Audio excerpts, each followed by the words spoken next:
Hello, everyone. It is December 1st, 2020. It's Tuesday. It's Harp Tuesday! And not just any Harp Tuesday, but a very special Harp Tuesday, because it's episode 200, and it's also the 10-year anniversary of the very first episode of Harp Tuesday. Hello and welcome to the first episode of Harp Tuesday. Harp Tuesday is now a decade old. And on November 30th, 2010, I uploaded that very first episode of Harp Tuesday. And so for this episode, what I thought I would do is tell you a bit of a story, tell you how I got started playing the harp.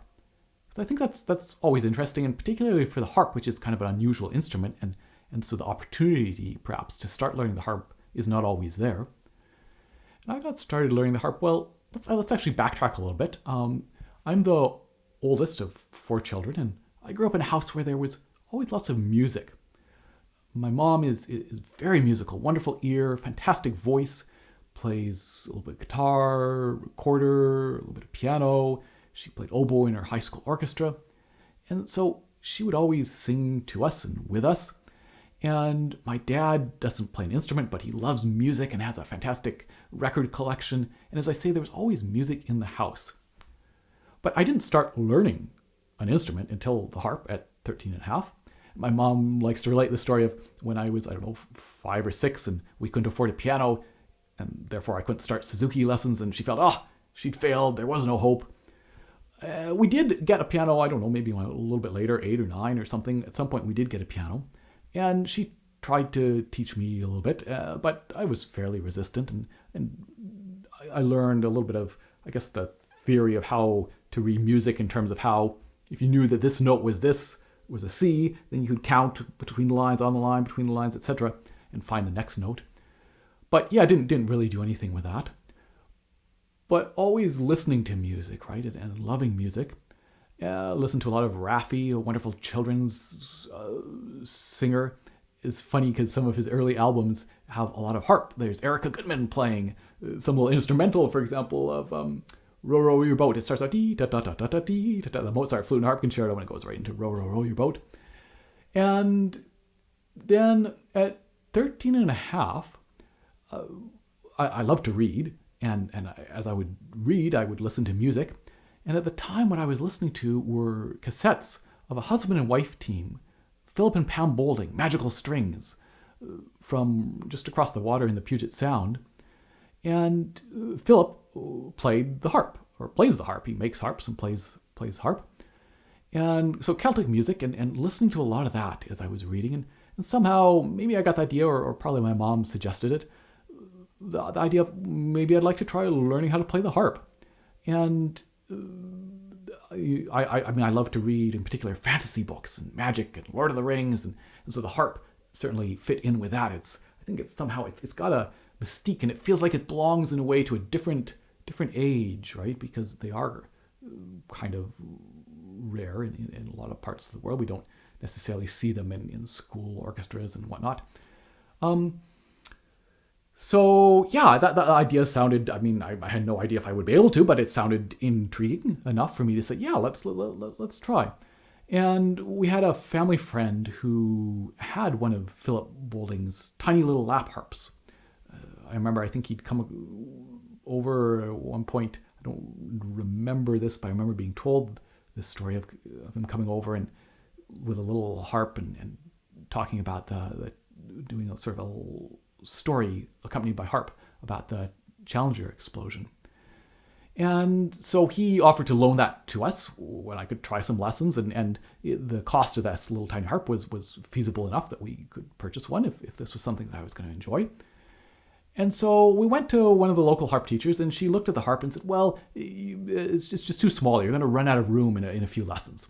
But here's a list of people who might have a harp for rent, a bigger harp for rent, something like this size. And so I think the very first person that my mom called, this woman's son answered the phone and called out, "Hey, Mom, are you selling your harp again?"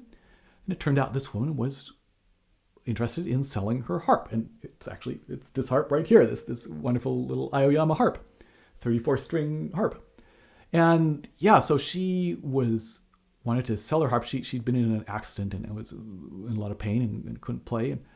Actually, later on, she did get back to playing, which is good. But anyways, she wanted to sell the harp, or was willing to sell the harp, and she wanted to bring it to her teacher so that her teacher could look it over and just kind of make sure that it was in good shape and that we weren't getting ripped off or anything.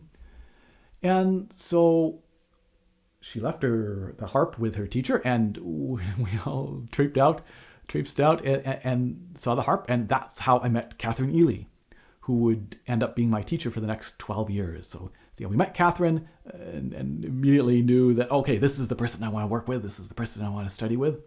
And she said, oh, the harp's in great shape. At a fantastic price. I think it was $500. So fantastic price. If you don't want to buy it, I will. And so we bought the harp. And I started harp lessons. Again, didn't know how to read music. Didn't really have any idea that, to be able to play music that would sound anything like what I was hearing on these recordings. Was it easy? Was it hard? It just seemed worlds apart, like just magical in a way, I guess. But I started and I loved it and was quite good at it and progressed quite rapidly. And so I remember, I think I talked about in a recent episode about Good Morning Little Yellowbird, how to play that piece, one of the early pieces that I learned, and just coming home after being assigned that piece and just feeling it's just so amazing, right? And to be able to be playing this music. Another memory of some of those early months was learning the Schlomovitz Greensleeves, nice, lovely little arrangement, which starts with these 4 E minor root position triad chords. So brum, 6 notes in a row, rolled chords at the beginning. So this would have been, I started in September, this must have been December then of 1990. And learning how to do rolled chords, right? Being able to do that. And what are some other early memories? Well, working through the first harp book, I did an episode on these 2 bagpipe tunes that I loved from Mildred Dilling's Old Tunes for New Harpists. And I actually ended up just by ear transposing them from C to E flat so that I could play them with all the levers down after, I was finished practicing. Just have fun with that. A little bit later on, and I remember learning Danny Boy, Deborah Frieu's arrangement of that, and just playing through that for the first time, thinking, oh my God, this is so beautiful. These opening, rising sixths, and just music is so amazing, right? And so just falling in love with it, right? And certainly, while I might have started late for classical music, by starting at 13 and a half, it meant learning how to read music was easy. I knew how to read already, and learning to read music was much easier than that. And just able to approach things maybe in a different way than you would if you were 5 or even 8 or 9 or 10. And it was always my choice, right? It wasn't my parents weren't forcing me to practice. It was my choice to practice. And yeah, so just making this rapid progress. And I got started sort of inspired by these recordings of Celtic music. But I gradually got sort of seduced into the classical world. And certainly Catherine, my teacher, was very much a classical harpist. And one of the things I loved, not only the sound and the music, but also the challenge, right, of being able to play fast and being able to master these new and more complicated pieces and longer pieces. And so many of them then were classical pieces.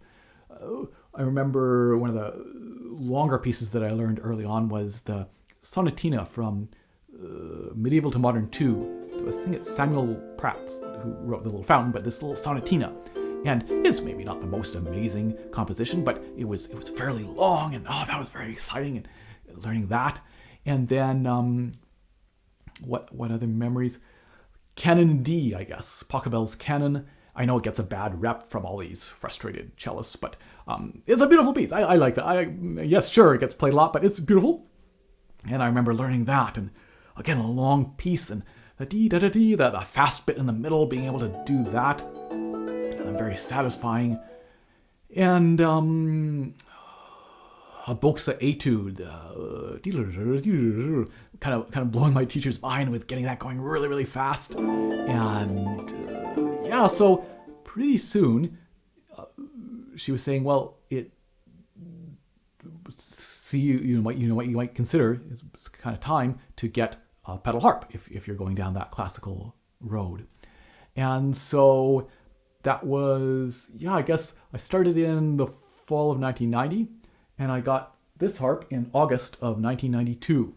So actually we originally got a second-hand harp here in Victoria, but it wasn't quite right, and I think the people selling it weren't quite ready to part with it either, so that worked out okay. But then ended up ordering this from Chicago, from Layne Healy, style 30, and sight unseen, because flying down to go to the factory just wasn't feasible.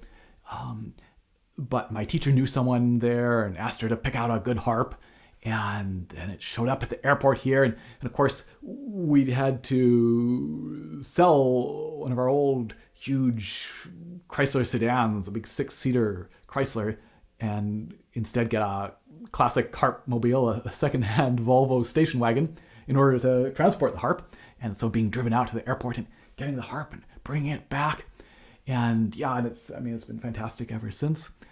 And starting to do then gigs, starting to perform, do nursing and retirement home concerts and weddings and background music to pay for the harp.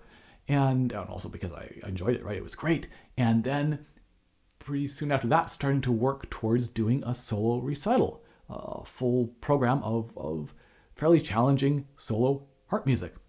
And ended up doing that in 1994, I think maybe even Mother's Day in May of 1994.